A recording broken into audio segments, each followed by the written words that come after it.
أهلا بكم في فيديو جديد. قبل أن نبدأ الفيديو سمي الله وصلى على النبي. في الفيديو ده يا شباب احنا هنكمل كلامنا عن نار سيفتي، بس تعالى أفكركم الأول بالفيديو اللي فات. في الفيديو اللي فات يا شباب كنت قلت لكم إن احنا مينفعش يكون عندنا متغير في دارت قيمته بتساوي نل. فمين اللي كان بيمنعنا نعمل كده؟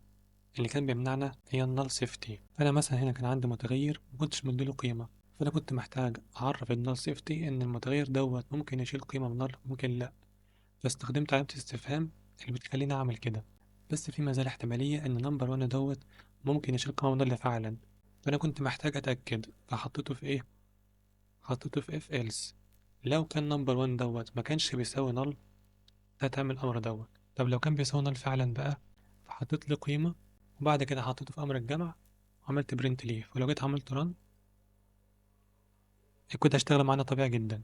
فطبعا دي طريقة عشان تحل مشكلة إيه النل سيفتي، وطبعا في طرق تانية كتيرة. في الفيديو دوت احنا هنتعلم ايه الاوبريتور اللي ممكن تستخدمها مع النال سيفتي. فتعالى بقى نتكلم على اول اوبريتور عندنا وهي علامتين الاستفهام. وعلامتين الاستفهام يا شباب هي نفس فكرة اف else. فانت شايف اف else ديت فيها كام سطر كود؟ علامتين الاستفهام بقى انا هستخدمها مثلا سطرين تلاتة اكني استخدمت الاف else ديت كلها. فتعالى نعمل الموضوع دوت. اول حاجة كان عندنا ايه متغير اسمه result، كان بيساوي ايه نمبر 1 زائد نمبر 2، كنت عملت برنت للريزولت. زي ما انتم شايفين مديني هنا ايرور. الايرور دي ليه؟ كنت قلت لكم الفيديو اللي فات ان انا عندي نمبر 1 دوت هو ممكن يشيل قيمه من نل، فهو في الحاله دي يشيل قيمه نل فعلا. فانا عايز اتاكد الاول لو هو كان بيشيل قيمه نل احط له قيمه. فتعالى بقى نستخدم علامتين الاستفهام عشان نحل المشكله دي. فانا بكل بساطه هاجي على نمبر 1 دوت، لو انت كنت بتساوي نل فانا هدي لك قيمه ان ب 15 مثلا. فبكل بساطه المشكله عندي اتحلت. فتعالى اقول لكم بقى الفكره في علامتين الاستفهام. علامتين استفهام الجزء اللي على الشمال بيقول لك لو انت كنت بتساوي نل فانا هدي لك قيمة، فاعرفها بكده لو كنت بنل فانا هدي لك قيمة.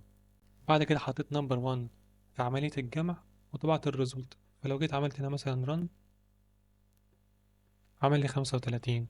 وركز وانت بتستخدم علامتين الاستفهام، يعني مثلا لو انا جيت هنا بعد علامتين الاستفهام حطيت مسطرة هتلاقي مديك ايرور. وارجع اقول لك هي دي من القواعد والقوانين اللي انت لازم تتبعها، يعني الحاجة اللي انت لازم تحفظها ان بعد علامتين الاستفهام احط اللي يساوي، وبس كده اشتغل معايا عادي جدا. فده كان اول اوبريتور عندي اللي هو علامتين الاستفهام. فانت بقى شفت قد ايه علامتين الاستفهام مهمة عندي. يعني كان قبل ما استخدم علامتين الاستفهام كان عندي هنا اف else فيها سطور كتير جدا، انا بكل بساطة هو السطر ده بس عملت عملية الجمع والبرنت ليه بكل بساطة بس كده. تاني حاجة هنتكلم عليها وهي علامة التعجب. فتعالى نشيل نمبر 1 ده كده وتعالى نستخدم علامة التعجب. علامة التعجب يا شباب احنا بنستخدمها لما نكون احنا اللي متأكدين ان المتغير دوت مستحيل هيشيل قيمة من نل.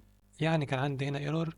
ليه عندي ايرور؟ لان نمبر 1 دوت كان ممكن يشيل قيمة في نل. انا بعد نمبر 1 ده احط علامة تعجب. بس علامة التعجب ديت انت لازم تستخدمها لما تكون متأكد 100% ان المتغير دوت مش هيشيل قيمة من نل. فانا مثلا لو عملت رن هنا كده اداني ايرور. ليه اداني ايرور؟ لان المتغير ده فعلا بيشيل قيمه من نل، انا ما اديتلوش قيمه ومع ذلك استخدمت علامه التعجب. فانت لازم تستخدم علامه التعجب مع ان نمبر 1 ما زال هيشيل قيمه من نل. فانا عايزك تستخدم علامه التعجب ديت لما تكون انت متاكد 100% ان المتغير دوت مش هيشيل قيمه من نل. طيب تمام، يعني هحل المشكله دي ازاي يعني؟ يعني ممكن مثلا تيجي قبل المتغير دوت تديله قيمه. يعني نمبر 1 دوت هديله قيمه 15،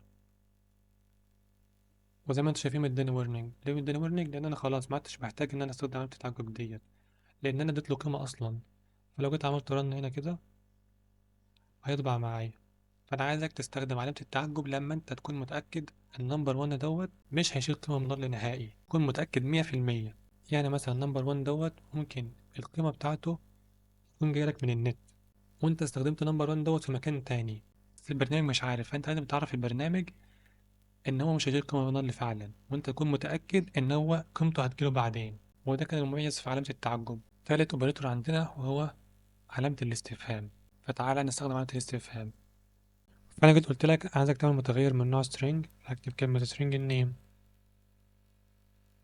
بعد كده أحط علامة الاستفهام، وتعالى نعمل print اللينس بتاعه مثلا، فأكتب print النيم دوت لينث. اول حاجه مديني ايرور. ليه مديني ايرور؟ لان انت ما ينفعش تستخدم اللينث مع متغير قيمته بنل. فانت عندك طريقتين عشان تحل المشكله ديت، يا اما تحط علامه التعجب، وفي الحاله ديت انت بتقول للبرنامج ان النيم دوت مستحيل قيمته هتكون بنل. فانا لو جيت عملت ران هتتلاقي مديني ايرور. وليه مديني ايرور؟ طبعا عشان النل سيفتي. طيب تمام. فعلامة التعجب هنا مش سليمة. طب ايه الطريقة التانية؟ الطريقة التانية اللي انت تحط علامة استفهام، وعلامة الاستفهام تعتبر طريقتها زي علامتين الاستفهام.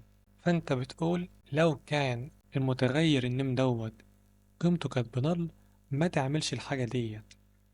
يعني البرنامج دلوقتي شايف الكود دوت كده. طب تعالى نرجعها كده ونعمل رن. فزي ما انت شايف مديني نل. طيب تعالى نخليها كده ونعمل رن ونشوف. مديني نل برضو. طيب ممكن بقى واحد يجي يقول لي، يعني انت قعدت في فيديوهين تشرح لنا ان احنا مينفعش يكون عندنا متغير قيمته نل. اه مينفعش، بس انت هنا بتطبع الناتج قيمة. فقيمة المتغير النيم دوت كانت ايه؟ قيمته كانت بنل، واحنا بنعمل برنت للقيمة بتاعته. فأمر الطباعة حاجة عادية، انما انت تستخدمها في عمليات تانية مش هتنفع تعمل كده. فالمهم يا شباب، علامة الاستفهام دي بتقول لك لو كان المتغير دوت قيمته بنل فما تعملش الحاجة دي. وبس كده، ده اللي كنت عايزك تعرفه فيه علامتين الاستفهام وعلامة التعجب وعلامة الاستفهام دي. لو عندك أي حاجة مش فاهمها ممكن تكتب لي في التعليقات وأنا هرد عليك. وبس كده يكون وصلنا لنهاية الفيديو. أتمنى أكون استفدت منه. مع السلامة.